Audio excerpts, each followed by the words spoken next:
Ci sono giorni in cui le decisioni pesano come uno zaino bagnato. Lavoro, relazioni, soldi, promesse prese di corsa. Vorresti una mappa, ma davanti c'è soltanto nebbia. Oggi ti propongo una bussola semplice, 4 domande da tenere sempre in tasca. Non sceglieranno il posto tuo ovviamente, però possono restituirti una cosa preziosa, la leggerezza. È minimalismo per tagliare il rumore e buddismo per stare con ciò che conta. Partiamo dalla prima domanda. Mi avvicina o mi allontana da chi sono? Non mi conviene, ma a cosa voglio essere fedele? Pensa ai tuoi 3 valori non negoziabili, magari presenza con chi ami, il lavoro che ti piace e salute. Se la scelta ti spinge in quella direzione, anche se fa paura, è un sì che pesa poco. Se ti allontana, anche se suona come un'occasione, è un no che ti salva la schiena. Immagina che ti offrano un progetto ben pagato ma con weekend fissi. A parole è fantastico, ma ti ruba il tempo con tuo figlio.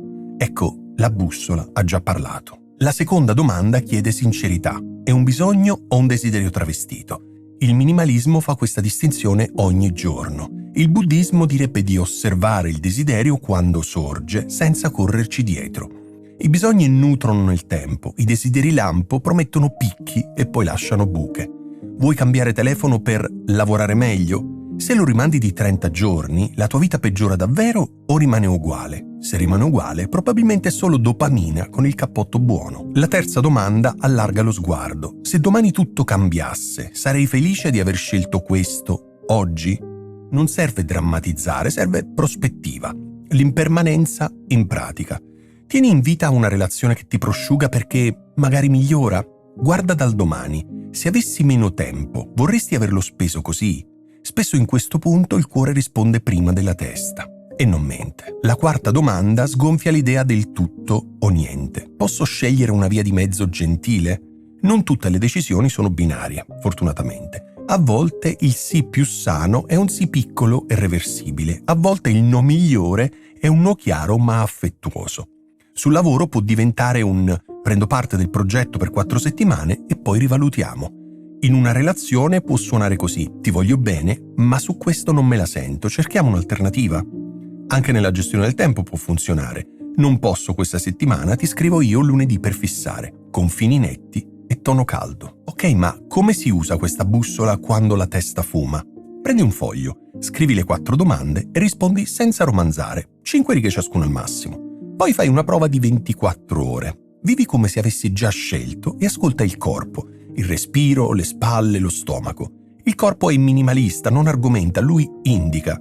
Se senti più spazio che costrizione, stai andando bene. Se senti chiusura, torna alla prima domanda. Forse stai barattando valori per convenienze. Quando arriva l'ansia non servono eroismi. 3 minuti di respiro 4-6, ovvero 4 tempi mentre inspiri, 6 mentre espiri. E la mente si apre come una finestra. Poi una domanda di compassione. Se un amico fosse al mio posto, cosa gli consiglierei?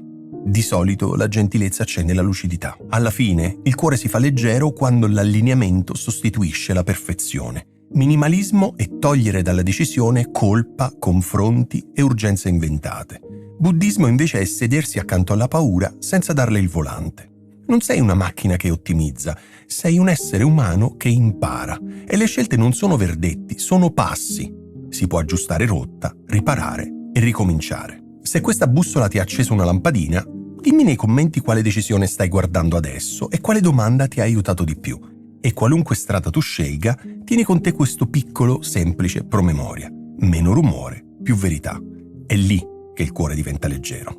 E se pensi che questo video, e in generale i miei video, possono essere utili a qualcuno che conosci, suggerire il mio canale sarebbe per me un regalo davvero prezioso, perché mi aiuteresti a far circolare queste idee e a raggiungere le persone che potrebbero trarre beneficio dal minimalismo.